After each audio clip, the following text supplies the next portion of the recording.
Wow, you guys have really sent us some fascinating stuff this time. It all kind of revolves around this idea that reality, well, maybe it's not as fixed as we think. Yeah, it's really interesting how these sources kind of blend together ancient beliefs with like these super modern ideas. You've got these ancient Gnostics talking about these entities called archons who are basically manipulating humanity.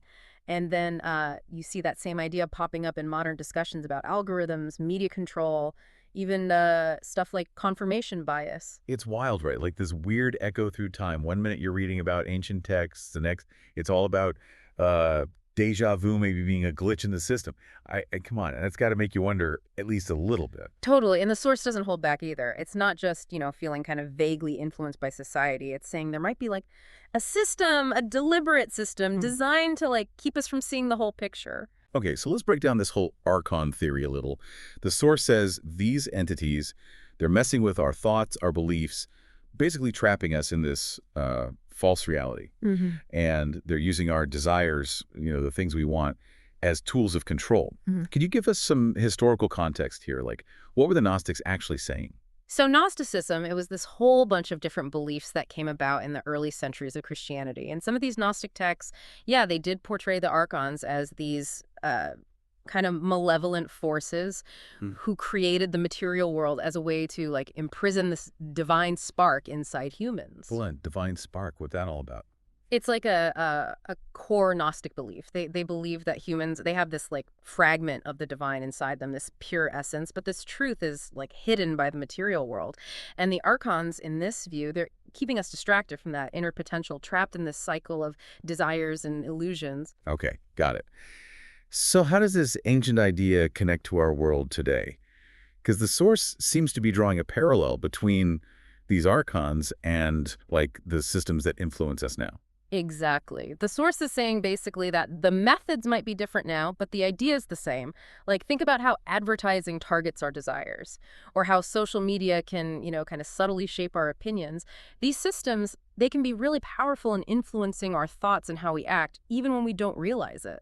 So it's not about literal supernatural beings anymore. It's more like these systems themselves have become the new archons.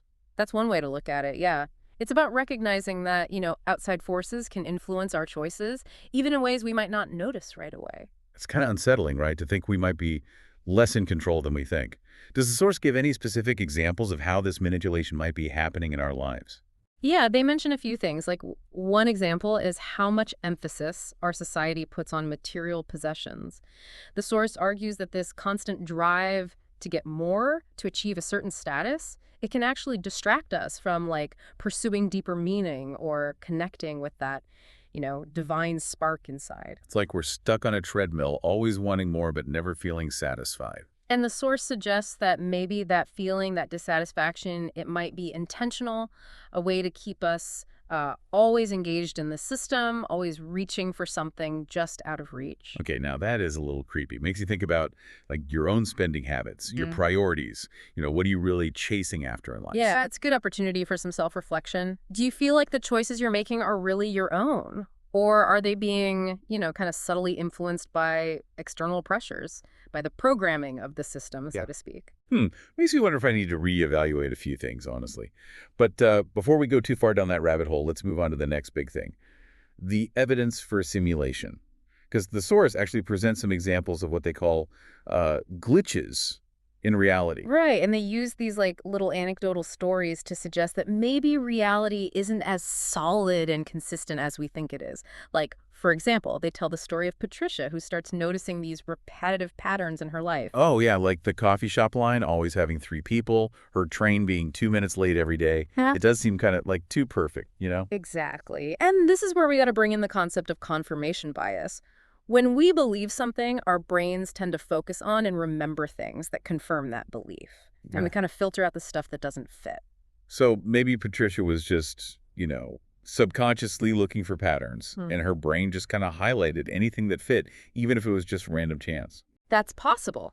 But the source actually flips that idea around and asks, what if confirmation bias is being deliberately exploited? Like, what if the system, if there is one, is feeding us these patterns, these like synchronicities, to make us think we're in control when we're really not. Whoa, okay, now that's a whole other level. It's like those choose-your-own-adventure books where you think you have all these choices, but you're actually just following a predetermined path. Yeah, that's what the source is getting at. They're saying that even our perception of free will could be an illusion, like a carefully constructed part of the program. And they even bring up that study, the one where they found that something like 89% of human decisions actually follow predictable patterns. Yeah, that's right.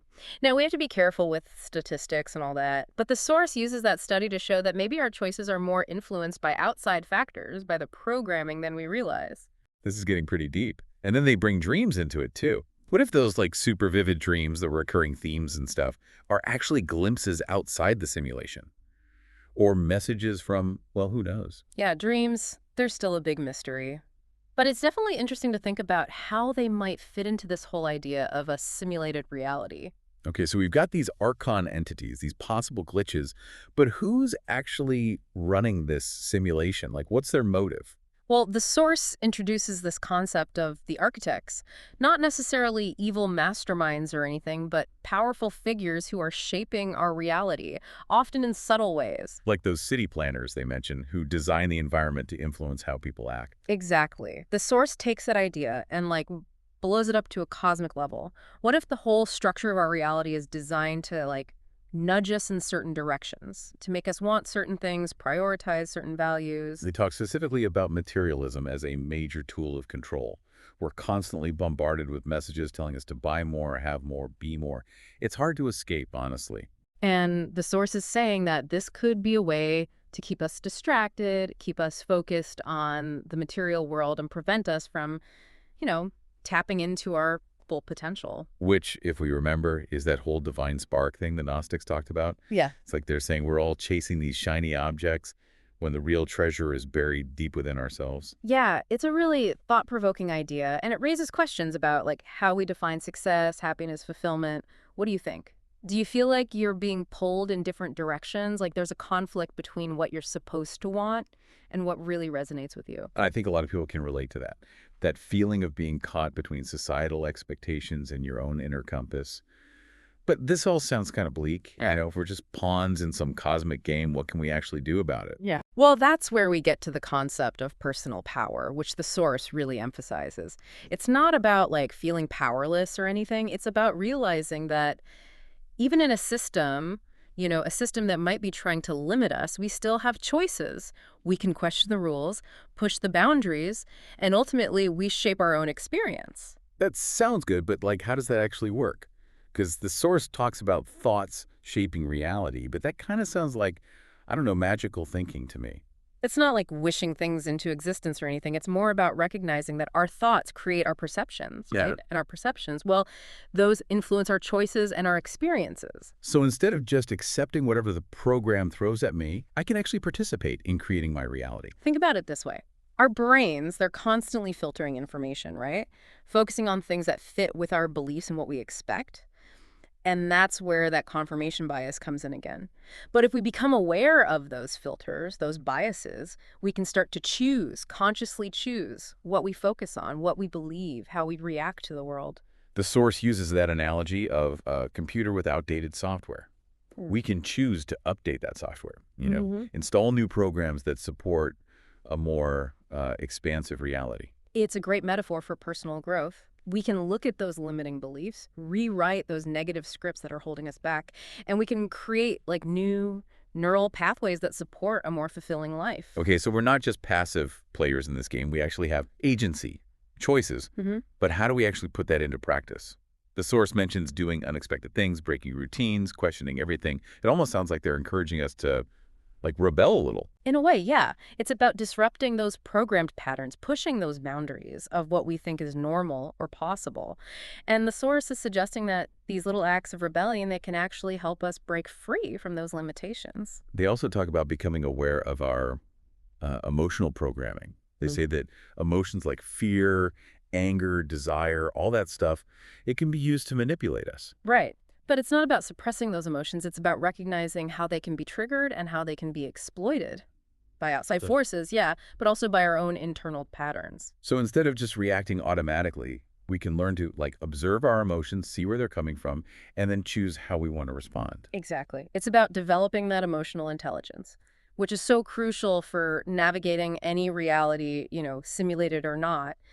It gives us the power to make choices, conscious choices, rather than just being controlled by our reactions. This all ties back to that personal power idea.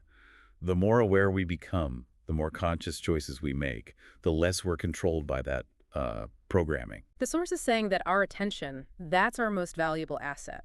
What we focus on, that's what grows. If we just dwell on negativity, fear, and limitation, well, those things will become our reality.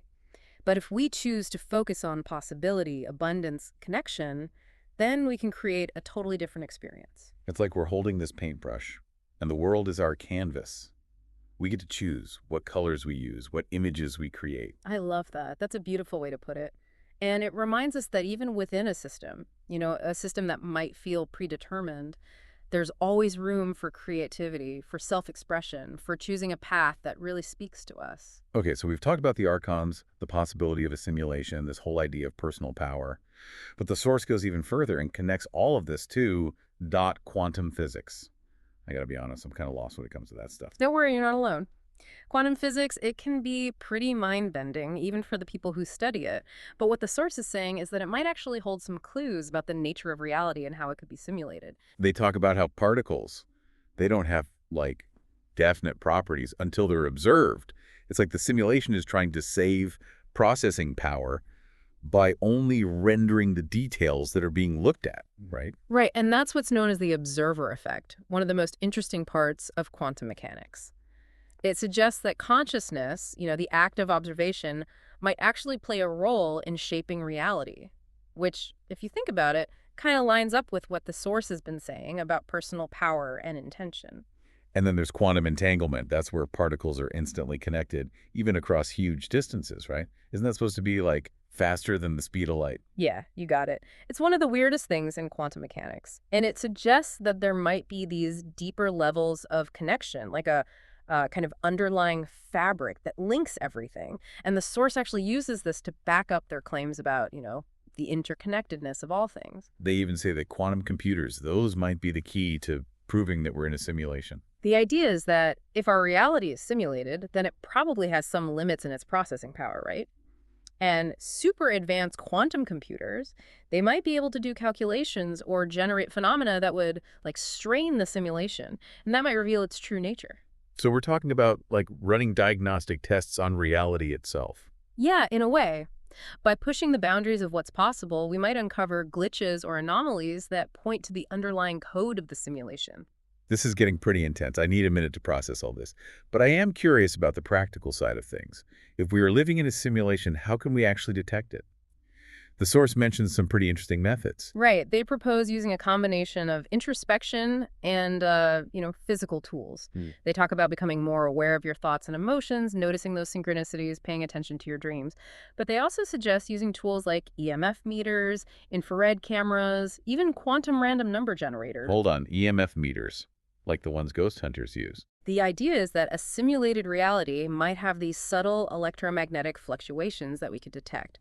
They also suggest using infrared cameras to pick up invisible light patterns and those quantum random number generators to test for deviations from true randomness. So they're not just talking about, like, mindfulness and meditation. They're saying we can actually measure and document anomalies in, like, the fabric of reality. Yeah, that's their claim. Now, it's super important to approach all of this with a critical mind. Don't jump to conclusions based on a couple blips on an EMF meter, right?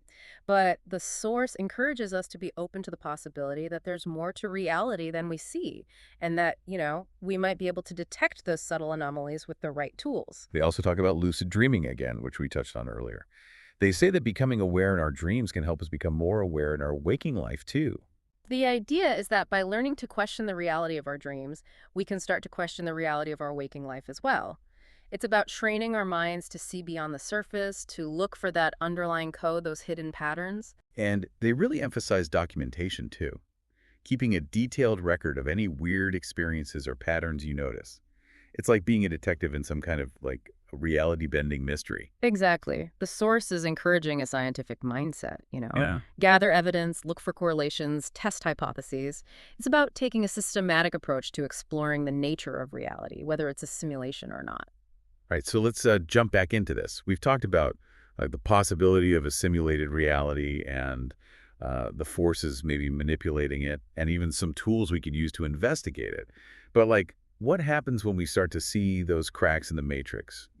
What does it even mean to like wake up inside a simulation? Well, the source kind of suggests that this whole awakening process, it can be like both exciting and challenging. It's about recognizing that gap between the programmed reality and your own inner knowing, your intuition. They list a bunch of signs of this awakening, Oh, right? yeah. Like noticing those synchronicities, questioning authority, feeling disconnected from mainstream culture. Yeah, like you start seeing the patterns, the inconsistencies, the things that just don't add up. You get this feeling that there's more to reality than like what we're being told or what we see on the surface. They also talk about how, like, this awakening, it can be a rough process, lead to isolation, confusion, even despair when you realize how much of your life has been shaped by forces outside your control. It can be lonely, yeah, especially at first. You might feel like you're seeing things other people don't, like you're speaking a different language. The source really emphasizes finding your tribe, connecting with people who are on a similar path. So it's not about, like, going it alone. It's about finding community support, people who get it. Exactly. Sharing your experiences with people who resonate with this idea, it can help validate what you're seeing and give you a sense of belonging. But they also say, like, don't get too fixated on the simulation itself, right? Mm. They say it's easy to get sucked into, like, the intellectual puzzle, the conspiracy theories, this endless search for glitches. Right, because it's important to remember that this whole exploration, it's really about self-discovery. It's about understanding our own place in the universe, in reality. It's not about obsessing over proving the simulation. It's about how we choose to live, how we choose to create, no matter what reality really is. So the real question isn't like, are we in a simulation? It's how do we live a meaningful life, even if we are? Exactly. The source wants us to like move beyond just the intellectual debate and get into a place of action. They talk about using this knowledge to make more conscious choices, to, I guess you could say, bend probability in your favor, to manifest positive outcomes, even help others wake up too. Some of that might sound a little out there, but I think the core message is really powerful. We're not just like passively receiving whatever the simulation throws at us. We have agency, we have choices, and we can actually influence the reality we experience. The source uses this analogy of a shared dream. We're all contributing to this collective reality, but some of us are becoming aware inside the dream. And as we become more aware, well, we can start to influence the dream itself. So it's not about escaping the simulation. It's about like mastering it, becoming conscious creators within the system. Exactly. It's about using our awareness, our intentions, our actions to like shape a reality that's more aligned with what we really value, what we aspire to. Well, we've definitely gone deep down the rabbit hole today, explored some pretty mind-bending stuff. But what I find most interesting is this idea that, simulation or not, we have the power to choose, to create, to make a real difference. That's the heart of it, yeah. It's an invitation to question, to explore, to become more conscious and deliberate in our lives. And it's a journey we can take together. Like the source says, we're not alone in this. There are other people out there asking the same questions, searching for the same answers. So connect with them, share your experiences, support each other. The truth, whatever it is, it's always more profound, more amazing when we discover it together. So to our listeners, we'll leave you with this. If reality is a simulation, what kind of reality do you want to create? What choices will you make? What impact will you have? The answers, like always, are inside you.